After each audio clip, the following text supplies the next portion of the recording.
Yep.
There we go. Okay.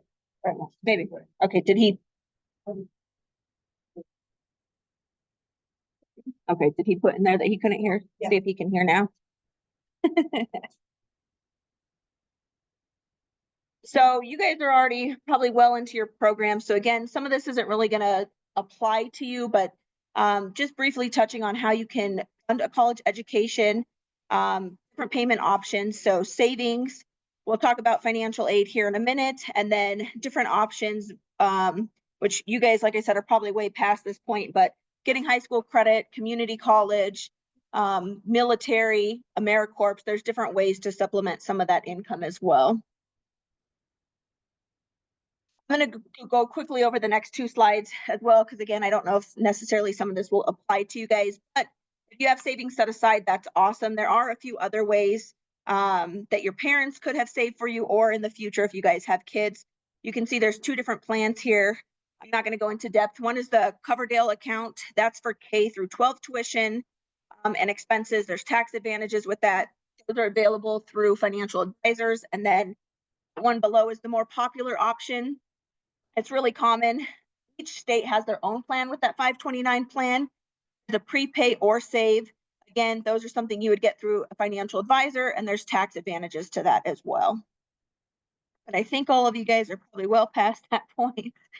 And then same thing again, these are more parent strategies, but things to consider is funding a college education through a Roth IRA, ways that your parents could take out a loan against their life insurance. This is not as common anymore, but there are benefits to that as well.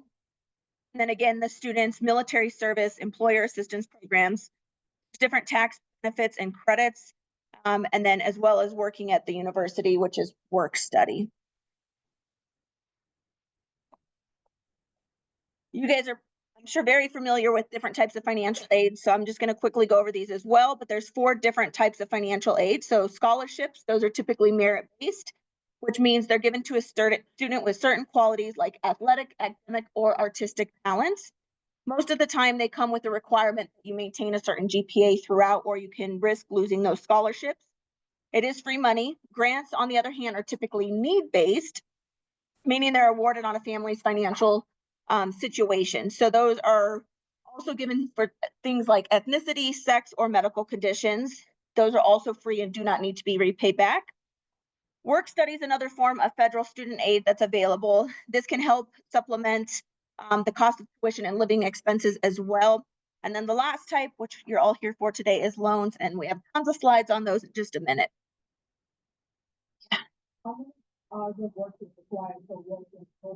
Yeah. Hours of work study is required. Yeah.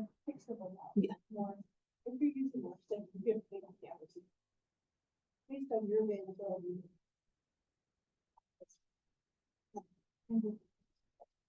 And then I know you said you guys do offer work study, but you guys have pretty full schedules, so it's a little harder with. She's like, there's no way.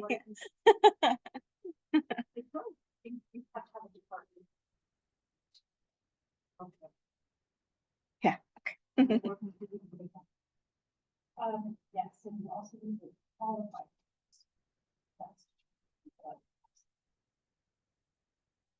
Perfect.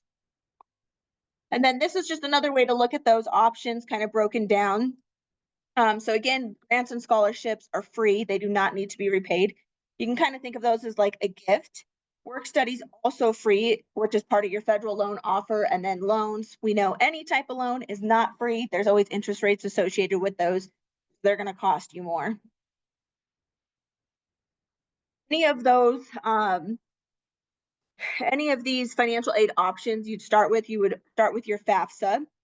So you want to apply early. They did just change the deadline dates for the 2025 and 2026 school year. So I have those up there.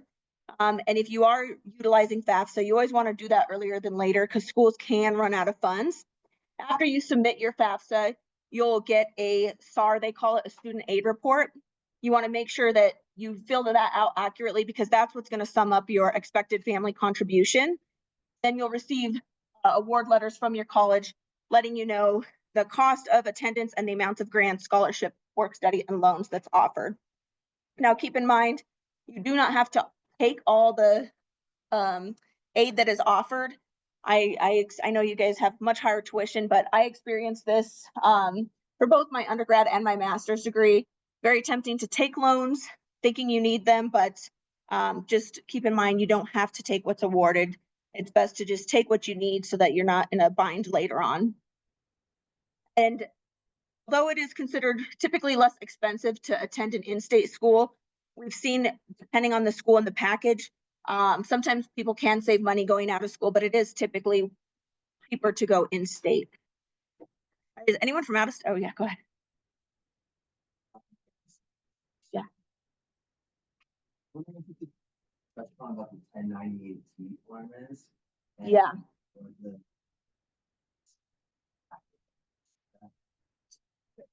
You can, is that your, did you get that for a tax form? Yeah, yeah. Go ahead. The 1098 is your tuition you state with the village office, the village office, and they charge you tuition, accountable fees, you pay that, campus fees and student fees. Okay? So that is when you said when you go to the tax return to qualify for educational tax. In terms of like the numbers being reported on there, it tells you eligible charges. It tells you introductory freedom, but what you do not see on there is introductory freedom because that's something. So you have to put that data from your 1098, then go use it to fill out the federal tax. Decide, you know, if anything, do you owe some sort of tax liability for having free money?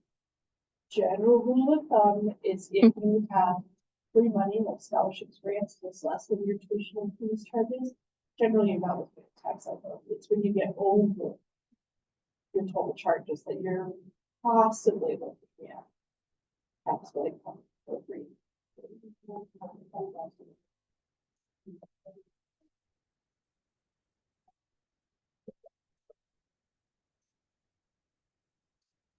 If you had a full out scholarship, that would be student loans. That's the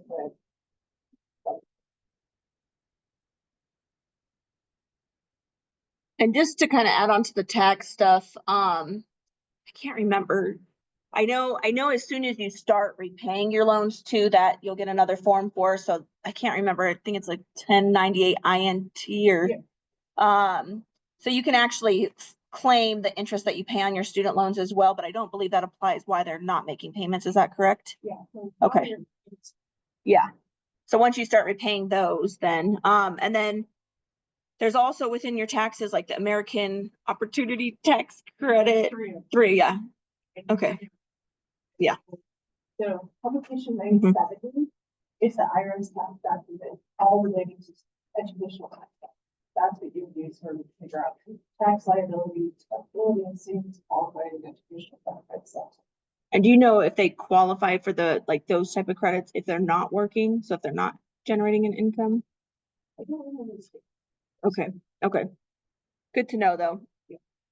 But when you guys do get to that point, if you guys do have tax related questions, definitely make sure you do your research on those because you guys do get different credits for being in school as well. Now we're going to talk more about the loans. So you're likely looking at a federal loan. 90% of people take the federal loans versus the person that asked about the private loans.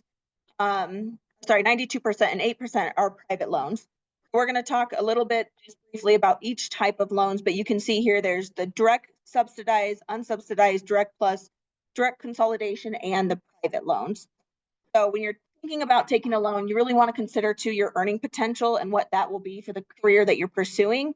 And you want to carefully borrow, not borrow beyond your ability to repay. So I know, again, you guys are a specific group. Your schooling's a lot more than the people we typically teach. So you likely will have a lot more loans than who we normally see, but just things to think about. Initially, when you guys are probably have already done this, signed your master area promise note for your federal loans. That means you can take out for future loans based on that contract as well.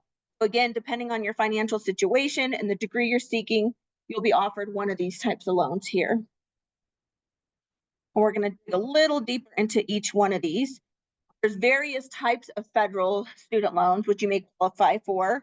I'm not going to do a deep dive into these, but some things to know about them. You can see on the screen that some loans are based on financial need, some are only for undergrads, some have higher loan rates, and some require a credit check.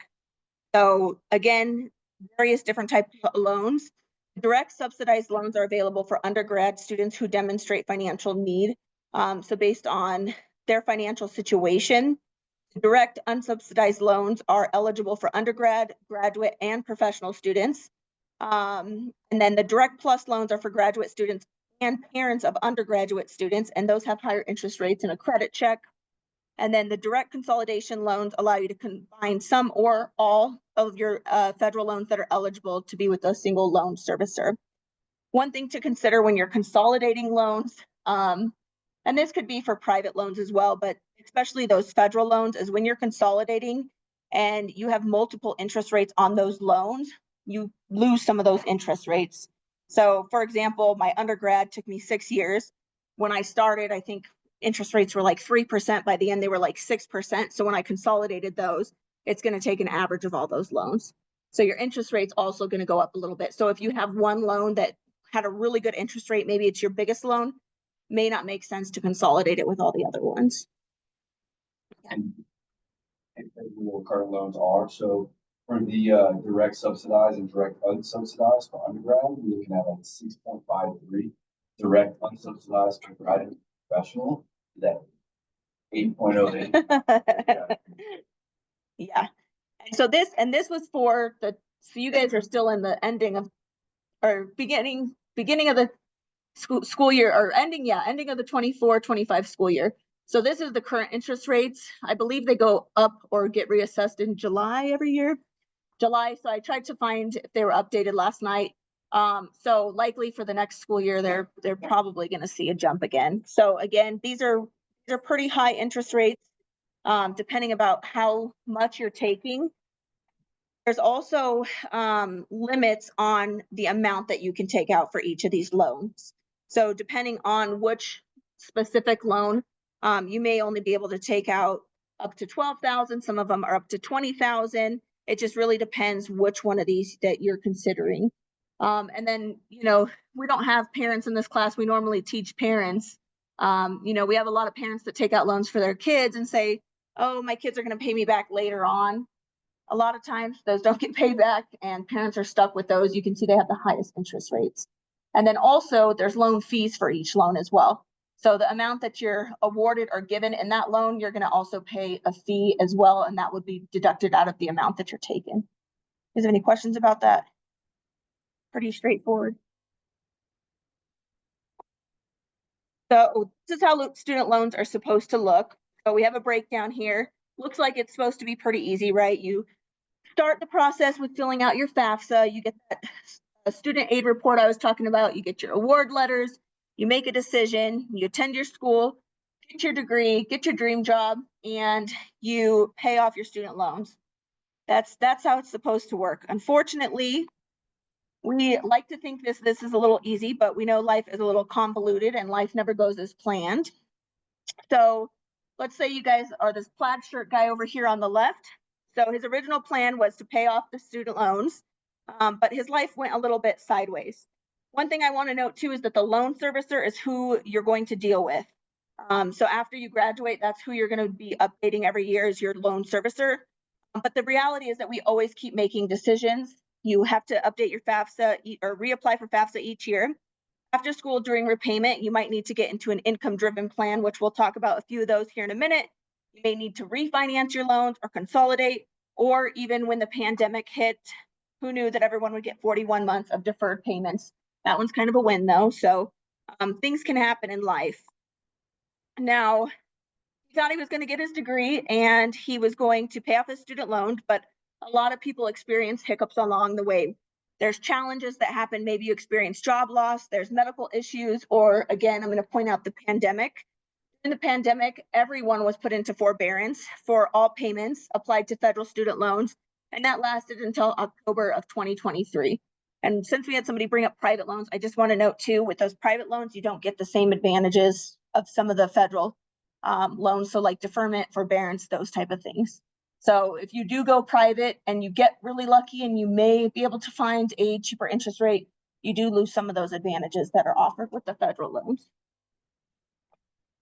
So the plans we're going to talk about next discuss ways to kind of go around those life challenges. They've been around for years to make the repayment more affordable. So these are just the standard repayment plans. Options here are broken down into a few different options. They are free to implement. Again, you just have to talk to your student loan provider. And you want to make sure you talk through all of the options and make sure you get the best option available for you. You can see there's different types of plans. They go based on different years of repayment. But these basically were intended to help lower the cost of your payments as well. So there's a bunch of different repayment options. These aren't necessarily the the ones that have the loan forgiveness options or the income-driven repayment plans, but these are just the standard plans that they'll typically put you in after.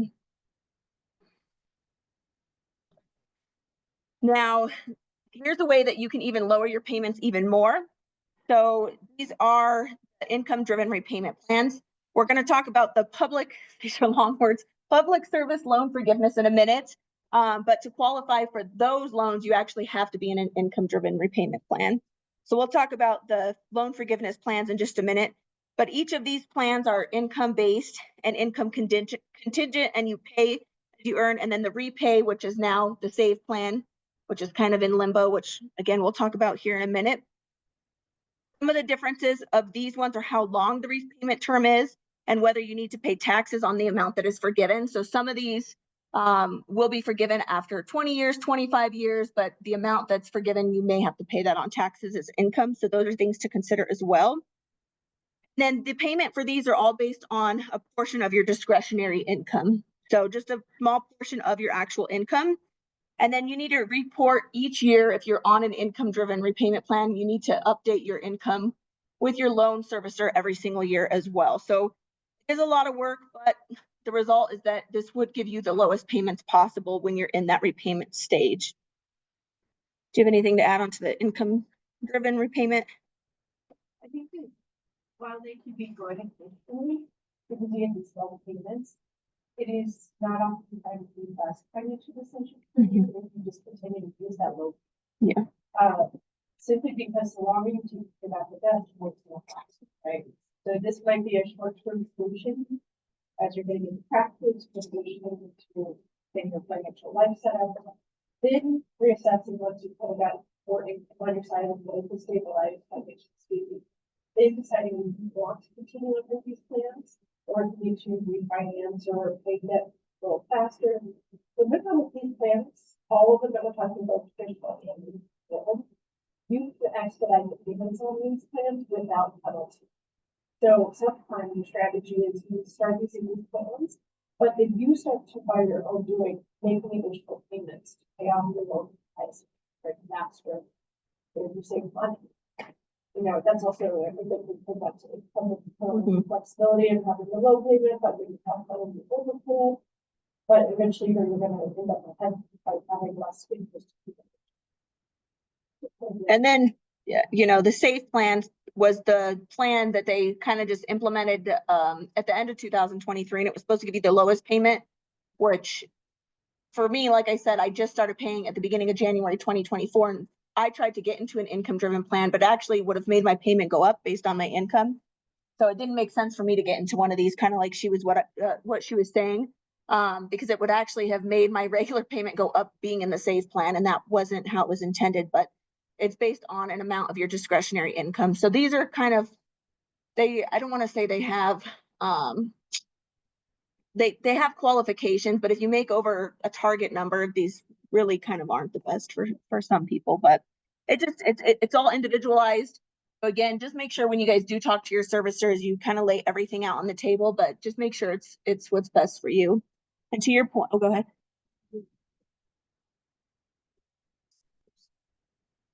There is. So when they start their calculation period, they take their adjusted gross income from their prior return.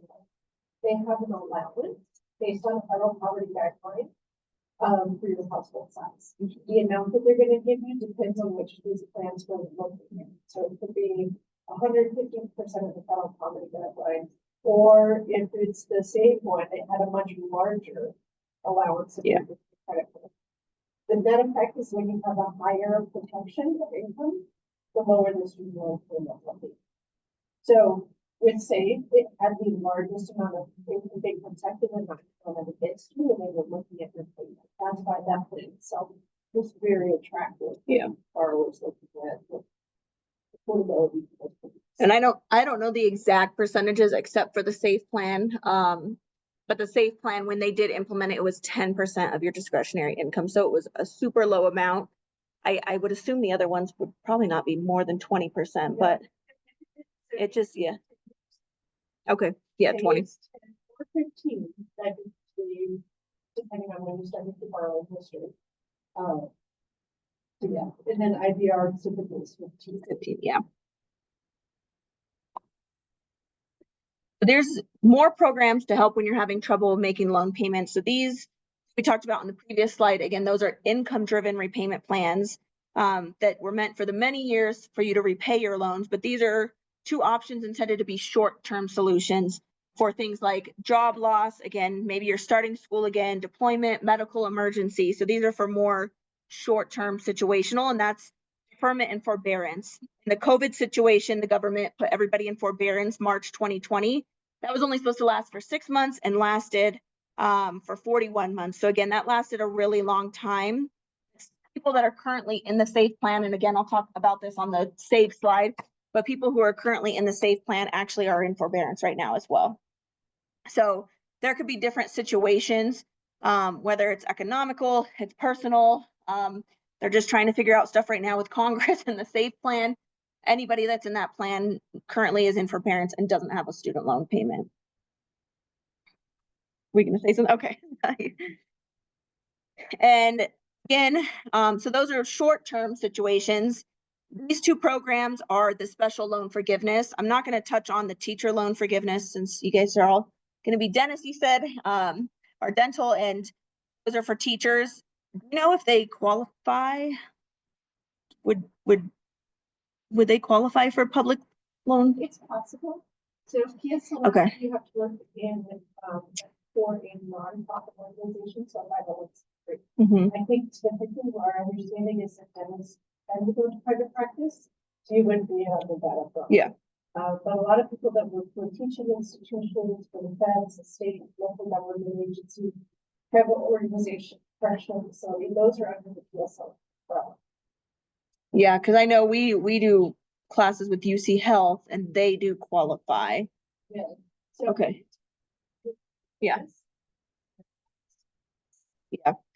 So again, depending on what or where you guys work after you graduate, you may qualify.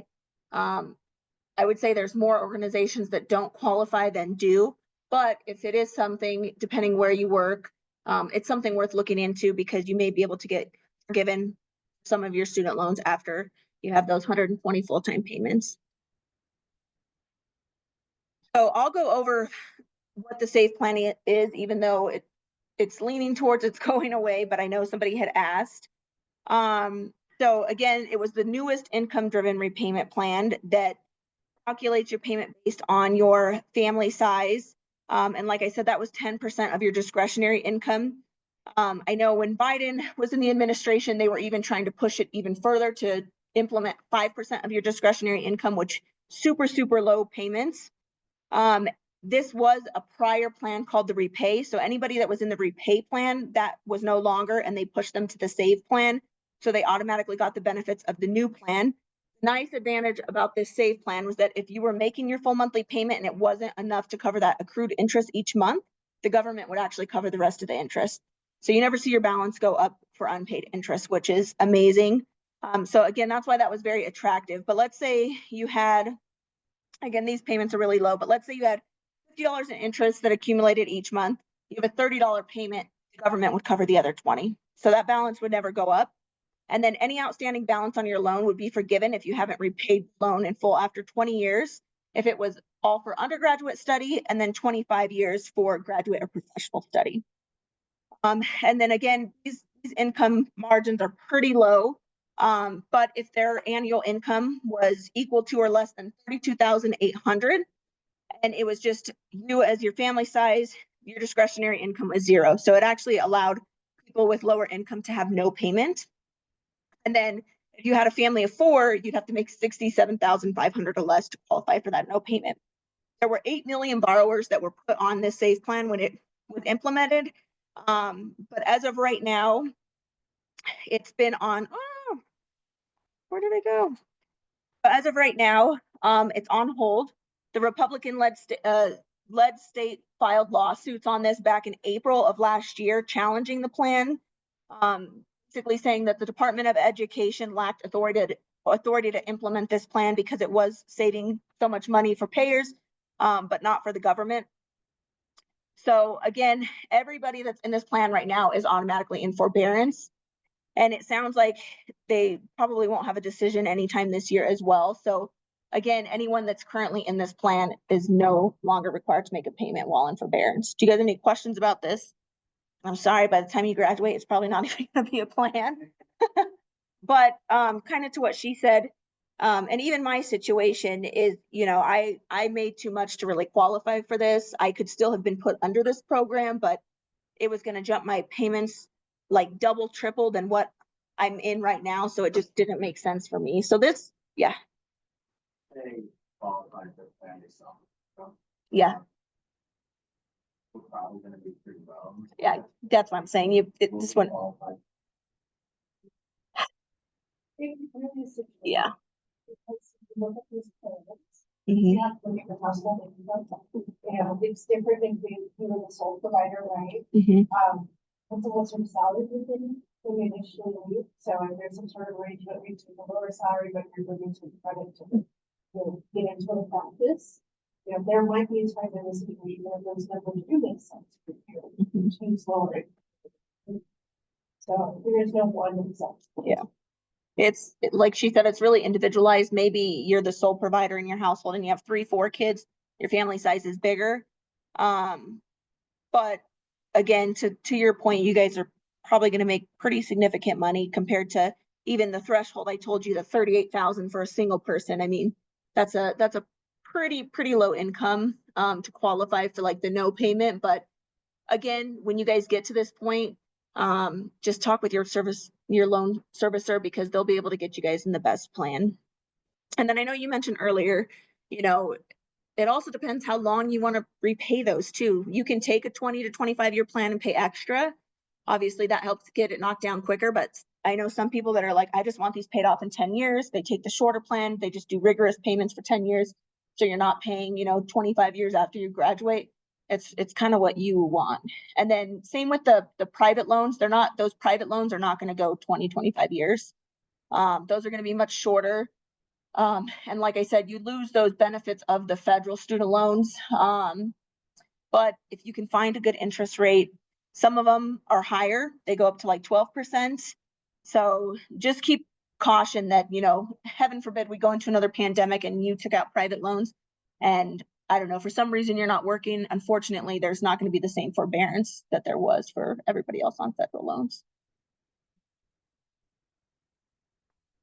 The last thing we'll talk about really quick is just some red flags, some fraud stuff about student loans. Students unfortunately are a target for those fraudsters. Anything that's confusing or new. So like when the SAFE plan came out, brings out the bad guys. We see fraud all the time in many different areas in the credit union. So we just have to always warn about these.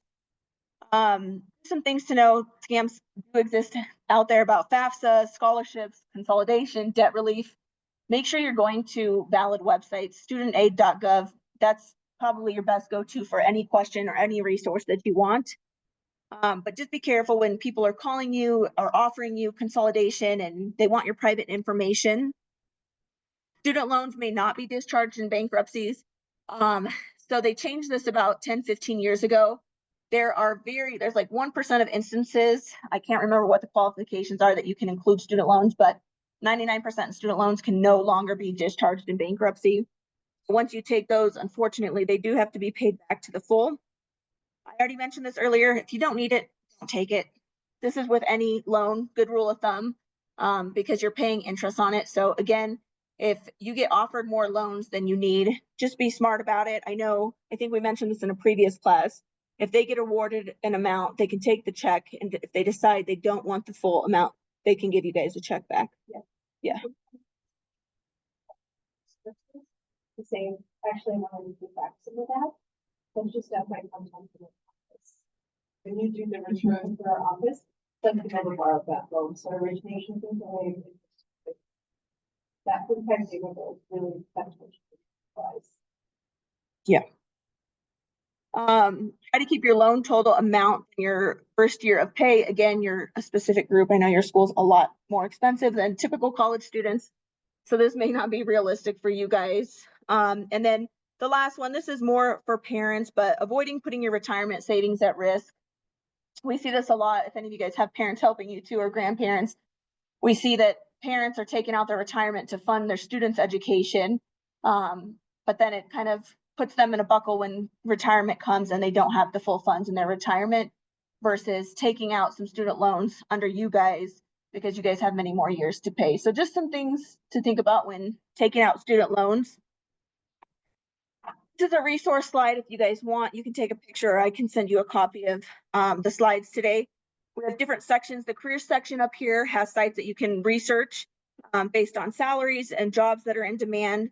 Financial aid section has sites for scholarships, and that studentaid.gov website that I talked about, that's going to be your go-to for any questions. Again, the 529 plans don't necessarily apply to you guys. That's more for parents, but there's information on that as well. And then just some other financial resources at the bottom. Ooh. Do you guys have any other questions about student loans, why we're here, loans? I know it's a very specific topic, but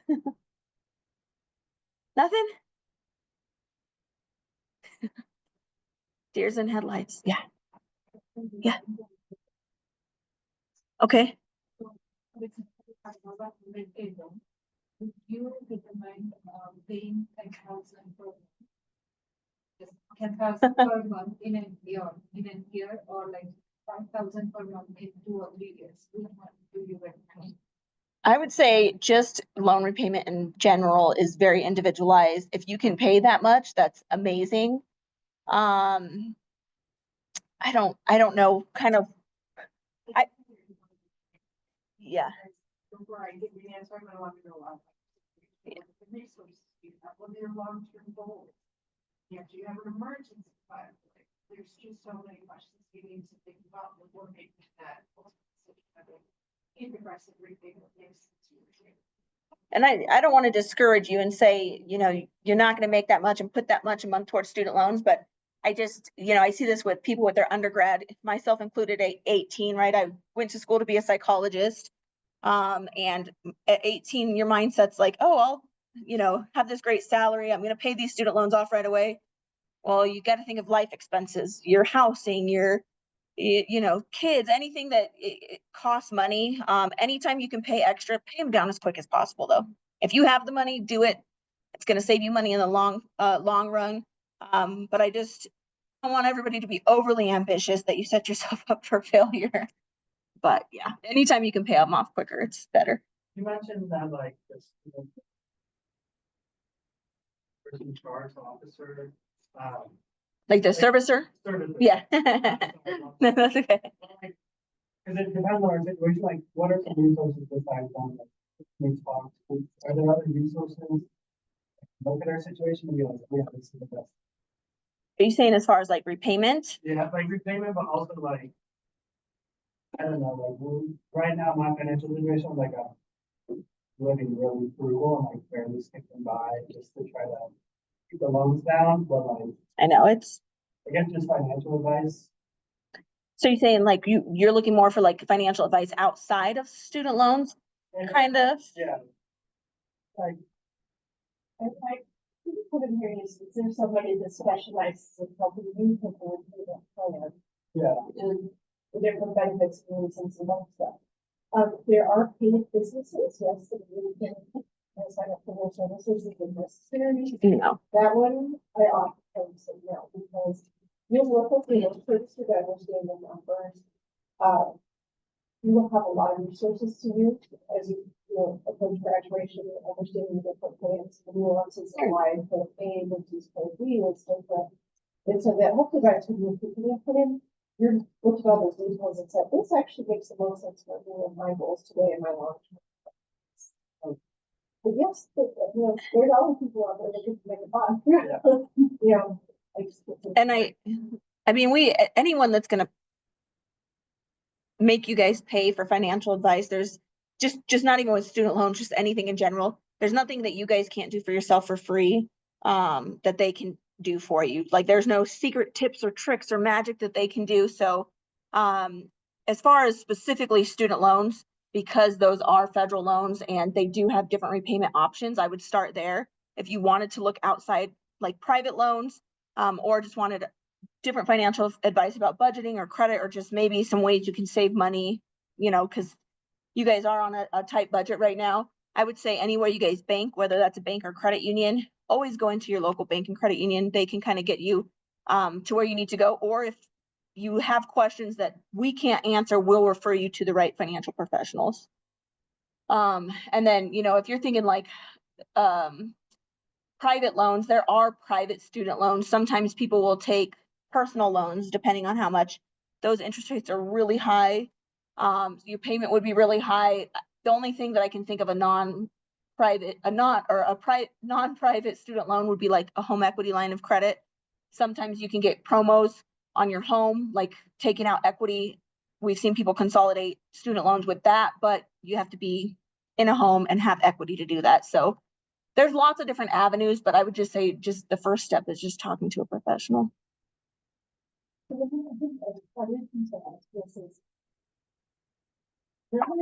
no difference to those very specific in the terms and conditions. Provisions, know that if something happens to you, the borrower, the federal guarantee debt, so direct staff plus those are just. That's paperwork, but that is a very specific provision. If you were to take this federal debt, go refi it into like so high loan of the student loan, yeah, you might get a lower interest rate, but that's what that you're taking away the potential for reasonable deferment. So if you want to go to your area group or no, those things are off the table. Those you have to pay it because the bank is valuable. So income driven repayment not available when you're in the private student loan, which is that they're not eligible for loan forgiveness programs. So like if you're working through public services, then you wouldn't take this that out of the program. And So there are pros and cons to every situation we're gonna look at. Do you want to get assess the entire situation up some phase salary, but on the long term, if the loan is forward with this, and how might you, use a different plans to achieve that? If it makes sense to refinance, great. But you also need to remember that if you're gonna refinance that and something does happen to you, you probably want to have some sort of life insurance policy. Otherwise, your estate has to pay off that debt. So again, this is a bunch of people dive into managing the debt, but those are things that eventually. And most private loan companies will tell you to look at your federal loans first, because they know that for the reasons she just said, there's very little reasons why anyone should ever go into private.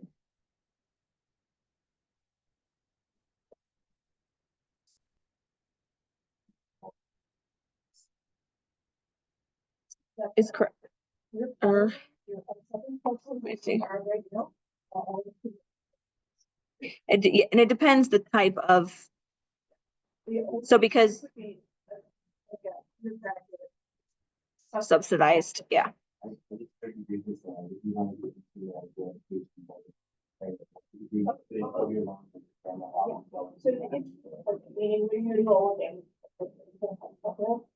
Your federal loans will go back. You don't have to pay for those while you're in.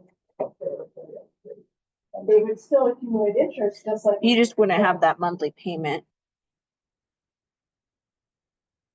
And so there's, You mentioned private, well, there's no deferment in private loans. Interested in possibly specializing. But for me to go sit there for another 2 to 3 years and let close to $300,000 of loans, collect 8.5% interest, that's a slap in the face. It's, Is there anything you could do about that? They could put into both of this. so, and I'm not familiar with like your guys' field of study. So if you went to get that specialized degree, would you already be working and going to school on top of that? Or, okay. Cause I would say like for someone like me, right, the advantage of, when I was going through my master's degree, I was still working. So if I wanted to, even though I'm not required to make a payment, I could at least have been making, with my income, interest only payments to not let that rack up. But again, you guys are unfortunately a very specific field of study, and there's not a lot of wiggle room because you guys do have rigorous schooling, which doesn't really allow you to work. Are you like, it's not a. Principal down for the next. It's a lot. You guys make me feel good about my student loan.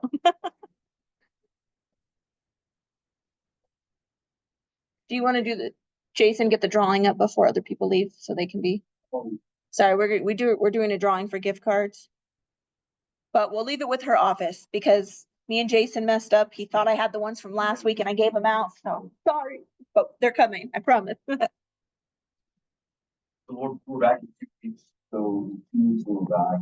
With taxes. That class, this class. So, Tuesday, we should get sick out by.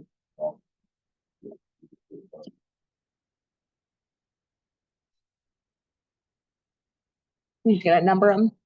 They're in a line 1, 2, 3, 4, 5, 6, 7. So 7 in the back, you could do 8 as the front.